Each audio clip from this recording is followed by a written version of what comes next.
বাড়িতে যদি থাকে একটু আলু, পেঁয়াজ, কাঁচা লঙ্কা, টমেটো আর কয়েক কোয়া রসুন, তাহলে কিন্তু খুব সহজেই এই রান্নাটা করে নেওয়া যায়। দেখো, আমি রান্নাটা করেছি সর্ষের তেলে। ফোড়নে দিয়ে দিয়েছিলাম কালো জিরে, তাতেই দিয়ে দিয়েছি একটা কোচানো পেঁয়াজ, 3-4 টুকরো করে কাটা রসুন, 2টো কাঁচা লঙ্কা, এক টমেটো।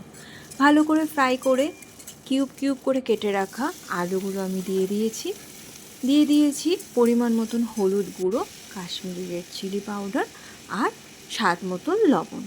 এবার ভালো করে ফ্রাই করার পর আমি পরিমাণ মতন জল দিয়ে দিচ্ছি। রান্নাটা কিন্তু খুব শর্ট টাইমে, তাই এখানে জল দেওয়ার পর 10 মিনিট ঢাকা দিলে আশা করছি আলুটা ভালোভাবে সিদ্ধ হয়ে যাবে। 10 মিনিট পর আমি ঢাকনা তুলে নিলাম।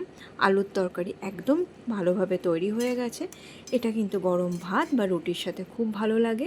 তোমরা এখনও যদি ট্রাই না করে থাকো, একবার প্লিজ ট্রাই করো।